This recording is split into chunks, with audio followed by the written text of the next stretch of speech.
Tony Bennett parecía el tipo más simpático de la música. Trabajó con todos, desde Lady Gaga hasta Frank Sinatra, pero tras esas fotos sonrientes se escondía un oscuro secreto. Durante décadas, cargó con un odio constante hacia una cantante. Ni siquiera sus amigos más cercanos sabían la verdad. Cuando Bennett estuvo a punto de morir en 2021, finalmente rompió su silencio. No se trataba solo de celos profesionales, eran personales, amargos y habían permanecido ocultos durante más de 50 años. Anthony Dominic Benedetto nació el 3 de agosto de 1926 en el Hospital St. John's de Long Island City, Queens. Era la primera vez que un miembro de su familia nacía en un hospital. Un cambio pequeño pero significativo para una familia de inmigrantes italianos que siempre había dependido de partos en casa. Sus padres habían venido de Italia en busca de una vida mejor, pero lo que encontraron en Nueva York fue pobreza y constantes dificultades. Su apartamento en Astoria estaba abarrotado y hacía frío, con estufas de carbón que apenas los calentaban. La comida nunca era segura, y Tony más tarde recordó que en aquellos tiempos no se garantizaba una comida caliente. Su padre trabajaba muchas horas como tendero en Astoria, pero su salud era frágil. Años de pobreza y trabajo lo habían dejado con una grave afección cardíaca y sin seguro de vida. Cada contratiempo pesaba mucho sobre la familia. Los vecinos conocían a los Benedetto por su resiliencia, pero también vieron cómo la enfermedad de John y la constante necesidad de dinero mantenían a la familia al borde del colapso. En 1936, cuando Tony tenía tan solo 10 años, la tragedia los golpeó. John Benedetto falleció a los 50 años, dejando a Anna sola al cuidado de Tony, su hermana mayor, Mary, y su hermano, John Jr. La Gran Depresión ya había dejado a la ciudad al borde del colapso, y ahora la familia se enfrentaba a una pobreza aún más severa. Anna encontró trabajo como costurera en un taller clandestino, cosiendo pieza tras pieza durante largas horas y con un sueldo miserable. El alquiler era una preocupación constante. Y Tony recordaba momentos en que el casero amenazaba con desalojarlos o cuando les quitaban los muebles porque no podían pagar. Los comedores sociales se convirtieron en parte de su rutina semanal. Aunque la pérdida de su padre fue devastadora, infundió en Tony una compasión y humildad que nunca lo abandonaron. Ese mismo año, Tony tuvo una experiencia que demostró lo extraordinario de su talento. A los 10 años, fue elegido para cantar en la inauguración del puente Triborough el 11 de julio de 1936. El puente, un proyecto de $60 millones que conectó 3 distritos de Nueva York, fue uno de los grandes logros de la ciudad. De pie, un niño pequeño en un escenario enorme, Tony cantó ante una multitud que incluía al mismísimo alcalde Fiorello LaGuardia. El alcalde incluso le dio una palmadita en la cabeza después. Fue un momento que Tony jamás olvidó, prueba de que su voz podía llevarlo más allá de las dificultades de su vida diaria. A los 13 años, la necesidad de mantener a su familia lo impulsó a trabajar. Se convirtió en camarero cantante en restaurantes italianos de Queens y Long Island City. Vestido con una chaqueta blanca desgastada, sirvió platos de pasta y pizza antes de subir a cantar para los clientes. Su voz, potente y controlada incluso a esa edad, pronto se convirtió en la comidilla del barrio. Los clientes pensaban que simplemente era un chico talentoso, pero lo cierto era que cada nota que cantaba contribuía a llevar el pan y la leche a casa. Tony dijo más tarde que aprendió más sobre la gente y la música en esos restaurantes que en ningún otro lugar. La experiencia moldeó su estilo natural de conversación y le enseñó humildad ante las dificultades. Su faceta artística también se manifestó desde muy joven. Fue aceptado en la Escuela de Arte Industrial de Manhattan, un lugar conocido por formar jóvenes talentos en pintura y diseño. Incluso antes de la preparatoria, era conocido en la escuela PS 141 como el caricaturista de la clase, dibujando a sus compañeros y profesores con una mirada aguda. En la Escuela de Arte Industrial, soñaba con una carrera como artista comercial. Rodeado de energía creativa en Manhattan, perfeccionó su disciplina y profundizó su amor por el arte. Más adelante, atribuyó a esos años la influencia no solo en su pintura, sino también en su forma de abordar la música. Pero los sueños tuvieron que esperar. A los 16 años, Tony dejó la escuela para ayudar a su familia a sobrevivir. Encontró trabajo como repartidor en Associated Press y más tarde como dependiente de supermercado y ascensorista. Los trabajos pagaban poco, pero cada dólar contaba. A pesar del esfuerzo, nunca abandonó el canto. Actuaba en veladas de aficionados en clubes y teatros locales, alimentando una pasión que las dificultades no pudieron extinguir. En 1944, a los 18 años, Tony fue reclutado por el ejército de los Estados Unidos. Sirvió en la 63, a División de Infantería durante las últimas etapas de la Segunda Guerra Mundial, combatiendo en Francia y Alemania. La guerra fue brutal y enfrentó el combate en primera persona. Cuando podía, cantaba con bandas militares, brindando momentos de consuelo a los soldados que vivían el horror. La batalla de las Ardenas lo marcó para siempre. Casi 19.000 soldados estadounidenses murieron y Tony presenció la muerte de amigos y la destrucción de pueblos. Recordó las noches gélidas en las trincheras y el miedo constante a estar rodeado por las tropas alemanas. Estas experiencias lo convirtieron en un defensor de la paz y la justicia durante toda su vida. Después de la guerra, la ley gay le dio a Tony la oportunidad de estudiar música con seriedad. Se matriculó en la American Theater Wing School, donde se formó con la profesora de canto Mimi Spear. Un consejo suyo lo cambió todo. Le dijo que no imitara a los cantantes, sino que aprendiera de los instrumentistas. Inspirado por músicos de jazz como Art Tatum y Billie Holiday, Tony desarrolló un estilo propio. En 1949, los clubes llenos de humo de Greenwich Village rebosaban de música, pero pocos podían imaginar que un pequeño escenario lanzaría a una leyenda. Anthony Dominic Benedetto, actuando bajo el nombre de Joe Barry, luchaba por superar sus sets noche tras noche, esperando una oportunidad que parecía lejana. Entonces, por pura casualidad, Pearl Bailey entró en el Village Inn. Ella ya era una estrella, conocida por su calidez y poder, y lo escuchaba atentamente mientras cantaba. Algo en su fraseo y sus emociones la detuvo en seco. Esa misma noche, tomó una decisión que cambió su vida.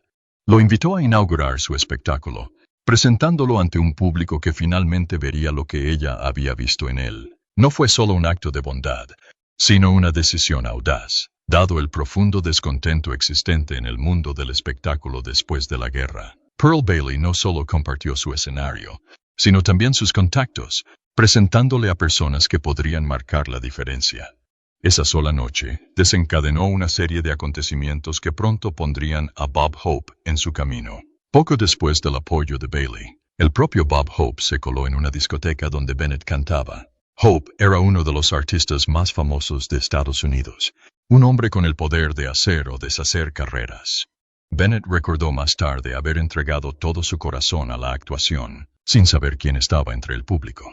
Al terminar la actuación, Hope hizo algo inusual. Fue tras bambalinas. Hope le dijo al joven cantante, «Tienes algo muy especial, te voy a incluir en mi programa». Fue una promesa que pocos artistas escucharon, y para Bennett, fue el momento en que todo cambió.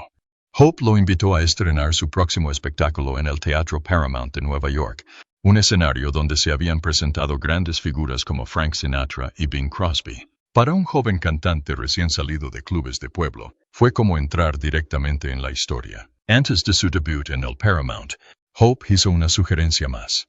Le dijo que el nombre Joe Barry no serviría. Su verdadero nombre, Anthony Benedetto, era demasiado largo para la marquesina. En ese momento, Hope sugirió algo más corto. Algo que el mundo recordara, Tony Bennett. Fue un cambio sencillo, pero con gran impacto. En una industria donde un nombre lo era todo, la nueva identidad le abrió puertas. Bennett diría más tarde que le debía ese nombre y la carrera que le permitió a Bob Hope.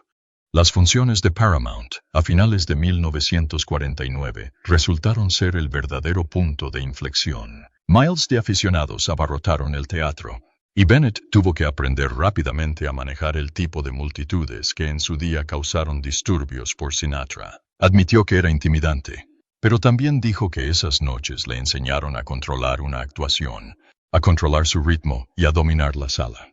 La exposición dio a conocer su nombre por todo el país, y las compañías discográficas empezaron a prestarle atención. No tardó mucho en llamar la atención de Columbia Records. En 1950, firmó con el sello, uniéndose a las filas de las mayores estrellas de la música. Bajo la guía del productor Mitch Miller, Bennett transformó su estilo en algo único. En una ocasión, comentó que Miller le enseñó a concentrarse en cada nota y cada frase. a cantar con pura emoción en lugar de solo melodía. Grabando en el estudio de Columbia en la Séptima Avenida, Bennett inició una colaboración que duraría casi 6 décadas y que daría lugar a más de 70 álbumes y 50 millones de discos vendidos en todo el mundo. El primer gran éxito llegó en 1951 con Because of You. Lanzado en abril, ascendió lentamente en las listas de éxitos hasta que el 14 de julio alcanzó el número 1. Permaneció allí durante 10 semanas, una racha notable que convirtió a Bennett en un nombre muy conocido. La canción vendió más de 1 millón de copias, lo que le valió un disco de oro y lo catapultó a la televisión y a una plétora de giras. El público conectó con su sinceridad y la crítica atribuyó a Bennett el mérito de revivir la balada pop clásica en una época en la que otros estilos se estaban imponiendo. Ese mismo año, Bennett demostró su versatilidad al grabar Cold Heart de Hank Williams. La idea de que un cantante pop neoyorquino versionara un éxito country era casi inaudita, pero su versión fue todo un éxito. Se mantuvo en el número 1 durante 6 semanas y vendió más de 1 millón de copias. Incluso el propio Hank Williams elogió la grabación, afirmando que había acercado su música a un público que nunca la había escuchado. Con esa canción, Bennett superó una brecha cultural, demostrando que la música podía trascender fronteras y unir a los oyentes. En 1953, Bennett interpretó la canción que lo definiría durante décadas. Rags to Riches se disparó al número 1 el 24 de octubre y se mantuvo allí durante 8 semanas. Su letra de triunfo y esperanza reflejaba el espíritu de la posguerra estadounidense, y el público la adoptó como un himno del sueño americano. El sencillo vendió más de 2 millones de copias y años después aparecería en películas como Uno de los Nuestros y El Padrino, lo que le aseguró un lugar en la cultura popular. El propio Bennett afirmó que era la canción más solicitada por los fans, incluso décadas después. Para 1965, Bennett había logrado la extraordinaria cifra de 24 sencillos en el Top 40, una hazaña que pocos podían igualar. Canciones como Stranger in Paradise, Blue Velvet y Just in Time lo mantuvieron en la cima de las listas año tras año. Incluso cuando los Beatles dominaban la música estadounidense en 1964, When Joanna Loved Me de Bennett seguía en las listas, demostrando su capacidad para resistir los cambios. Explicó su éxito con sencillez, diciendo que le encantaba cantar canciones que la gente recordaba, y que eso era suficiente para mantenerse en la cima. El trabajo de Tony Bennett con leyendas del jazz fue verdaderamente innovador. Cuando empezó a grabar con Count Basie a mediados de los 50, dejó atrás el sonido pop seguro y refinado que lo había hecho famoso. Las sesiones con Stan Getz fueron especialmente atrevidas. Al principio, Getz no quería tocar con un cantante pop, pero eso cambió en cuanto escuchó a Bennett improvisar durante el ensayo. La colaboración con Jazz Messengers de Art Blakey conmocionó aún más al mundo de la música. Muchos creían que el estilo hard bop de Blakey jamás encajaría con la suave voz de Bennett. Sin embargo, juntos crearon algunas de las voces de jazz más innovadoras de la época. Bobby Hackett, uno de los mejores cornetistas, dijo una vez que Bennett era el único cantante pop que podía bailar como un instrumento en lugar de simplemente cantar por encima de la banda. Estos proyectos no fueron simples experimentos, marcaron una transformación completa, una que puso en riesgo su éxito comercial en nombre del arte. En 1957, lanzó un álbum titulado The Beat of My Heart. Fue su forma de liberarse de la maquinaria de la música pop, a pesar de que Columbia Records le advirtió que no lo hiciera. El disco contó con la participación de grandes bateristas del jazz, como Art Blakey, Chico Hamilton y Joe Jones, cada uno con su propio sonido. Las sesiones se grabaron en directo prácticamente sin sobregrabaciones, capturando la auténtica energía del jazz. Al principio, la crítica lo descartó por ser demasiado experimental, y las ventas fueron modestas, con solo 50,000 copias vendidas en el primer año. Pero su influencia fue mucho mayor que las cifras. En un tema, Lullaby of Broadway, Bennett se dispersó junto a la banda, algo casi inaudito en aquel entonces. El álbum recibió posteriormente elogios de Frank Sinatra, quien admitió que le enseñó a bailar swing. Tan solo un año después, en 1958, Bennett y Count Basie grabaron Basie Swings, Bennett Sings. Al principio, Basie no quería hacerlo, pues decía que Bennett era demasiado guapo para su banda de swing intenso. Todo cambió una noche en Birdland, Nueva York, cuando Bennett se unió a la orquesta e interpretó una versión tan potente de Pennies from Heaven que dejó atónitos a todos en el club. El álbum se grabó en tan solo 3 días ese enero, con una banda completa de 16 músicos. El tema inicial, Jeepers Creepers, mostraba a Bennett intercambiando riffs con la sección de vientos en un intercambio juguetón, nunca antes visto en un disco comercial. Fue un éxito rotundo, vendiendo más de 250,000 copias en su primer año. Años después, las grabaciones de estudio revelaron que Bennett había reescrito muchos de los arreglos vocales durante las sesiones, inventando nuevas melodías a medida que avanzaba la grabación. El propio Basie admitió que este fue el único álbum vocal donde sintió que el cantante realmente formaba parte de su banda. Entonces llegó la canción que definiría su carrera. El 23 de enero de 1962, Bennett grabó I Left My Heart en San Francisco, en el estudio de la calle 30 de Columbia. Casi se la salta. La canción llevaba 8 meses en su piano después de que la calificara de demasiado sentimental. El día de la sesión, llegó con laringitis y apenas podía hablar. La orquesta tuvo que bajar el tono 2 veces para que encajara con su voz forzada.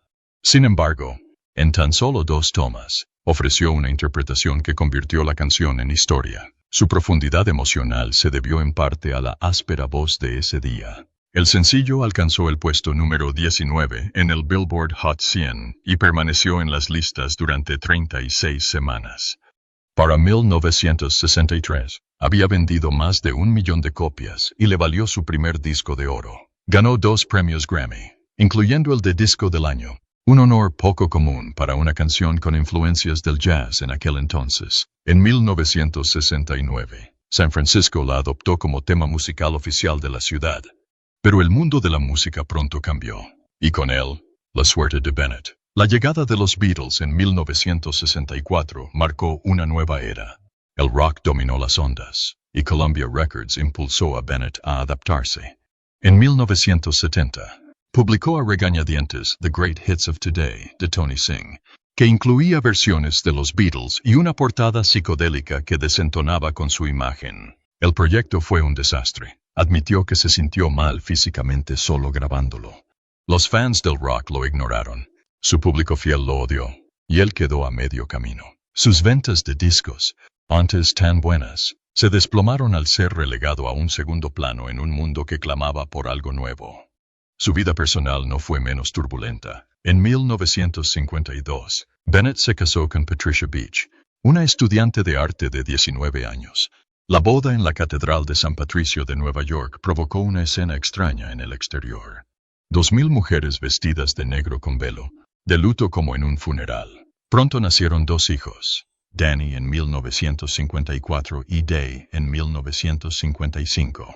Pero las constantes giras de Bennett hicieron que Patricia se sintiera abandonada, y para 1965 se separaron tras 13 años de matrimonio. El escándalo se agravó en 1969 cuando Patricia solicitó el divorcio, alegando su romance con la actriz Sandra Grant, que había comenzado 4 años antes. Cuando el divorcio se formalizó en 1971, Bennett se casó con Sandra ese mismo diciembre. La rápida transición conmocionó a sus fans, y su imagen de cantante impecable cambió para siempre. La situación empeoró cuando dejó Columbia Records en 1972 tras una amarga disputa. Rechazó sus exigencias de más versiones de rock, poniendo fin a una colaboración de 20 años. Grabó brevemente para la división Verve de MGM, publicando solo 2 álbumes antes de decidir fundar su propio sello, Improv, en 1975. Aunque produjo 5 álbumes, incluyendo colaboraciones con Bill Evans, el sello quebró en 1977 debido a la mala distribución y a problemas económicos. Por primera vez, Bennett no tenía contrato discográfico. Sus finanzas se desmoronaron. El colapso de Improv lo dejó con grandes deudas, mientras que el estilo de vida que compartía con Sandra en Los Ángeles superaba con creces lo que sus menguantes ingresos podían soportar. Para 1977, el IRS amenazó con embargar su casa por la enorme cantidad de impuestos impagos. Ese mismo año, su madre, Anna, falleció la noche de Acción de Gracias, mientras se preparaba para actuar en el Hotel Fairmont de San Francisco. La pérdida lo sumió en una depresión, y la cocaína se convirtió en su escape. Sandra reveló más tarde que su consumo de drogas casi lo mata. A finales de los 70, era una sombra de sí mismo, dando pequeños conciertos en Las Vegas solo para sobrevivir. En 1979, Bennett estuvo terriblemente cerca de la muerte. Abrumado por las deudas, el dolor y la adicción, sufrió una sobredosis de cocaína mientras se bañaba. Sandra lo encontró inconsciente en la bañera, con el agua desbordada. Le realizó compresiones torácicas y logró reanimarlo antes de llevarlo de urgencia al hospital. Más tarde describió el momento como una experiencia cercana a la muerte, diciendo que vio una luz dorada que lo llenó de paz. Al despertar, sintió que era una intervención divina, una señal de que le habían dado una segunda oportunidad. Se convirtió en el punto de inflexión que lo impulsó a dejar las drogas por completo y luchar por su regreso. En 1979, Tony Bennett tocó fondo en su carrera. A los 53 años, casi pierde la vida por una sobredosis de cocaína y se ahoga. Debía $2 millones en impuestos atrasados al IRS, que amenazaba con embargarle la casa. Desesperado, llamó a sus hijos Danny y Day y les confesó: «Miren, estoy perdido. Parece que la gente no quiere escuchar la música que hago». Lo que hizo la llamada tan inesperada fue que Danny y Day habían sido miembros de una banda de rock fallida llamada Quacky Duck y sus amigos del corral. En teoría, eran las últimas personas que se esperaría que salvaran a un cantante legendario. Pero Danny pronto se dio cuenta de que, si bien no tenía voz para la música, tenía una mente aguda para los negocios y su padre tenía el talento, pero carecía de sentido financiero. Danny inmediatamente comenzó a recortar gastos y trasladó a Tony de vuelta a Nueva York. Esa decisión se convertiría en el punto de partida de uno de los mayores regresos en la historia del entretenimiento. La estrategia de Danny para la carrera de su padre fue audaz y sorprendente.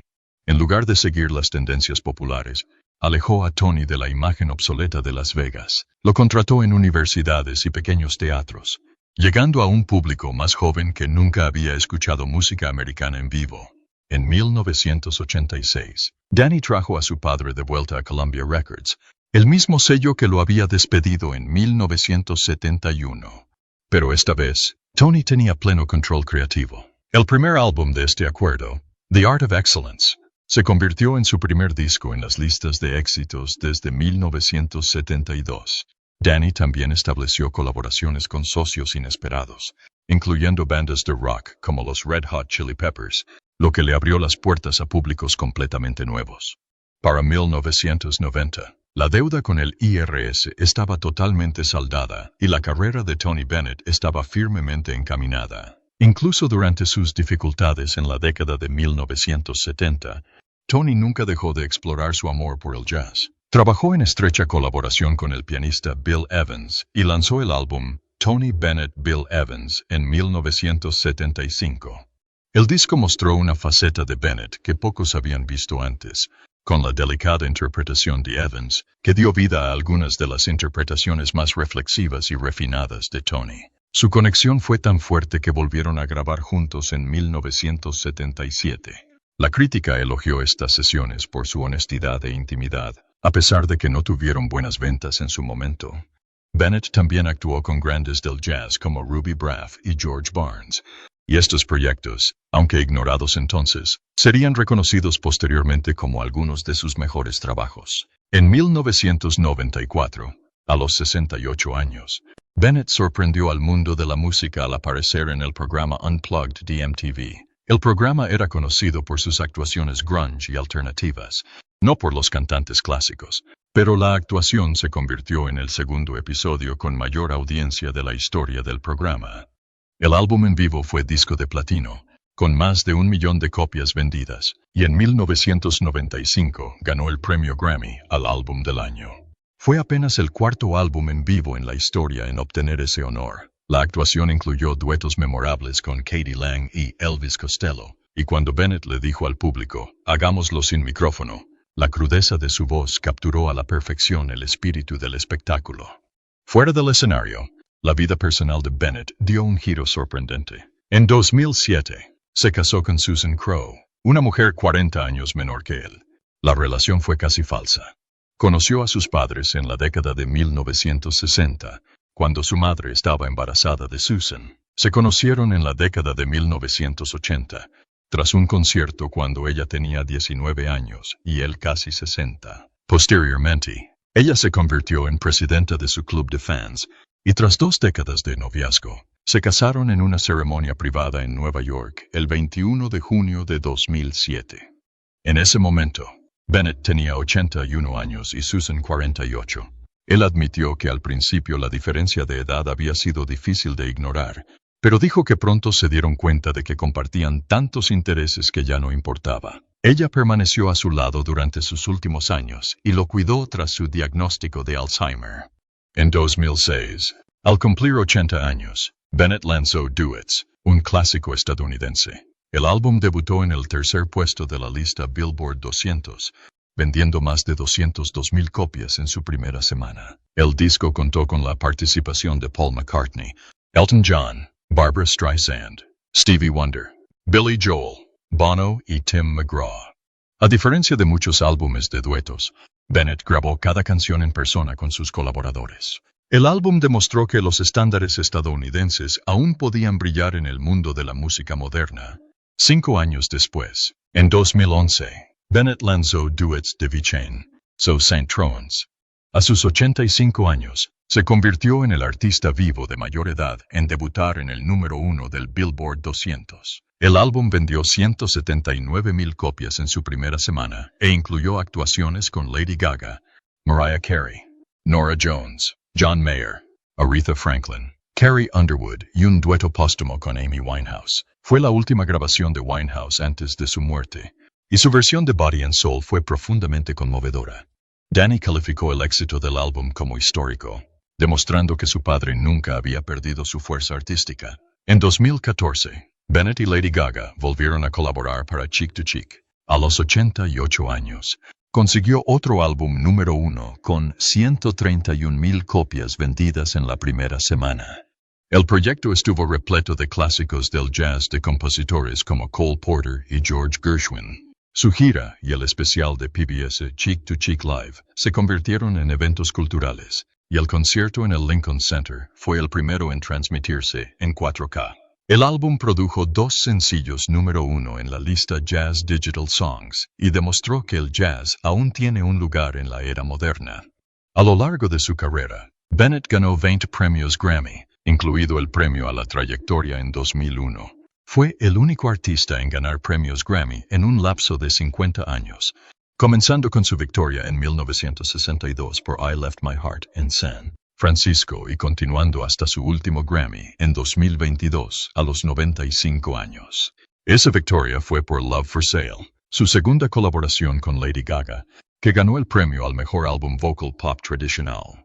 La mayoría de sus victorias en los Grammy llegaron después de cumplir 60 años, desafiando las expectativas de la industria sobre la edad. En 1999, Tony y Susan fundaron la Escuela de Artes Frank Sinatra en Astoria, Queens, donde Tony se crió. La escuela abrió en 2001 con 250 estudiantes y posteriormente se trasladó a un edificio permanente en 2009. Ofrecía instalaciones de primera clase, desde una sala de conciertos con capacidad para 750 personas hasta estudios de danza y arte, y mantenía constantemente altas tasas de graduación. La escuela se convirtió en un símbolo de la convicción de Bennett de que la educación artística podía cambiar la vida de los jóvenes. En 2021, el público supo que Bennett había sido diagnosticado con Alzheimer en 2016. Durante 5 años, su familia mantuvo la noticia en secreto. A pesar de la enfermedad, continuó realizando conciertos de 90 minutos impecablemente, asombrando a sus médicos. Su neurólogo explicó que, si bien Bennett tenía dificultades para reconocer objetos, su memoria musical se mantenía nítida.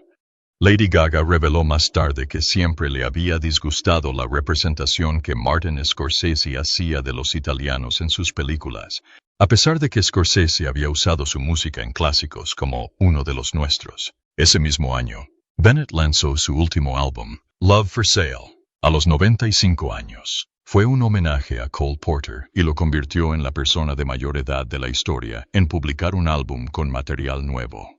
El disco debutó en el número 8 del Billboard 200. y los 59 años transcurridos entre ese álbum y su primer disco en el Top 10.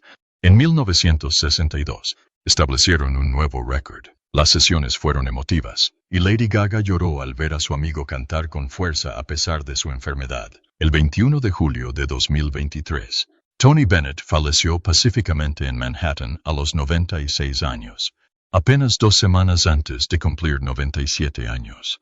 Había lanzado más de 70 álbumes, vendido más de 50 millones de discos y ganado 19 premios Grammy competitivos, la mayoría de ellos en su juventud. Su familia lo recordaba como un hombre que siempre disfrutó cantando, desde sus inicios como camarero cantante en Queens hasta sus últimas actuaciones en 2021. La Asociación del Alzheimer lo elogió como un defensor de la causa, señalando que, incluso en sus últimos años, continuó inspirando a la gente con su voz y su corazón.